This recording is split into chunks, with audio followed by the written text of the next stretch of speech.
زوروره هستي چې بله هستي دې په کائنات کې دومره زوروره نشته او یوازې زوروره نه په موږ کې څومره احسانات دي چې هغه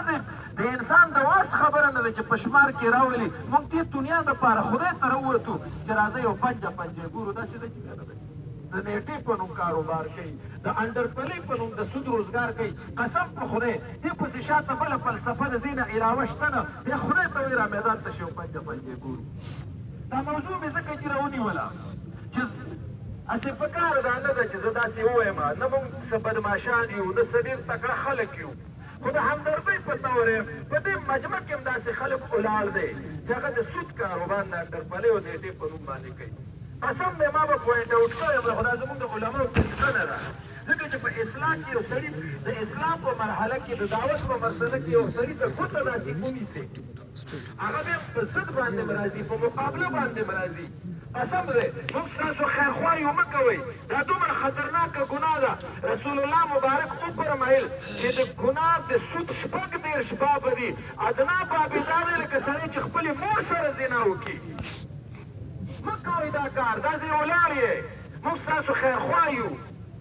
قسم په خدای دا دنیا پاتې کېدو واله ده دا هر څه به پاتې شي مه کوئ دا کار ځان سره ظلم کوئ اولاد سره ظلم کوئ خپل آخرت په تباه و برباد کوئ حضور مبارک چې د معراج په شپه جهنمونه ولیدل یو سړی پکې ولیده وایي د هغې یوه خېټه دومره لویه ده لکه د کمرې یو خټ ګلوب چې د شیشې جوړې وي په هغې کې ورکوټې لړم او ورکوټې غونډل او دا قسمت زهریله څیزونه ورکوټې لړم پکې وي د خر او د خچر عمره وایي ما حضرت جبریل علیه السلام نه تپوس وکړو دا څوک دی وایي چې دا ستا د امت سودخور دی ستا د امت سودخور دی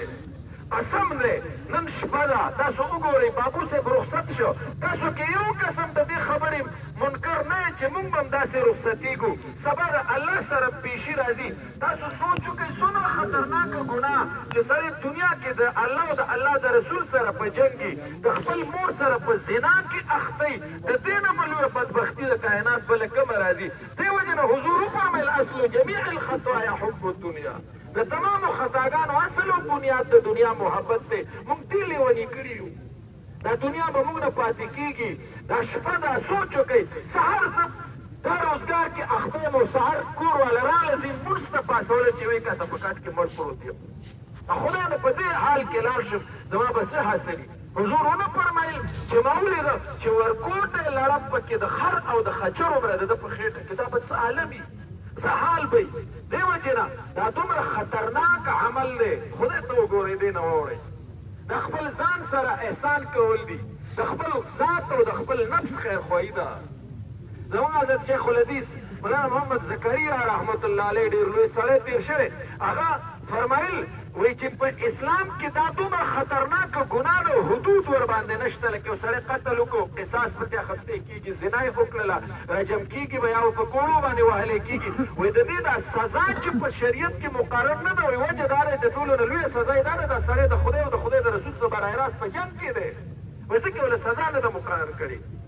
چې دی براې راست د خدای او د خدای د رسول سره په جنګ باندې دی نو خدای ته وګورئ دې تخبې کې دا قسمه روزګار دا ډېر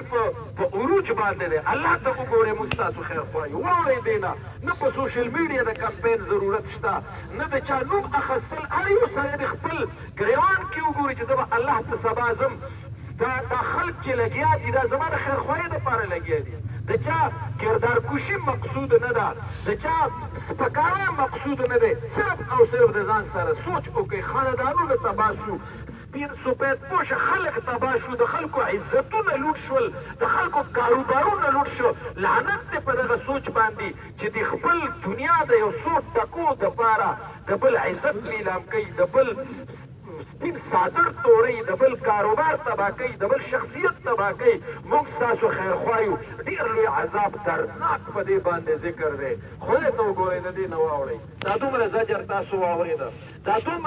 دومره خطرناک الفاظ تاسو واورېدل خطرناک الفاظ لکه چې سړی د خپل مور سره په زنا کې اختی د دې نه به لوی بدبختي په کائنات کې بله کومئ نو دا دنیا ختمېدو واله ده بابو صاحب چې په کومه لار روان شو په دې به ټول ځو نو موږ سره نن مهلت دی چې چا سره هم دا معامله کړي د الله د رضا دپاره یې ورته معاف کړو د خدای د رضا دپاره دنیا پاتې کېدو واله ده واخر دعوانا ان الحمد لله رب العالمین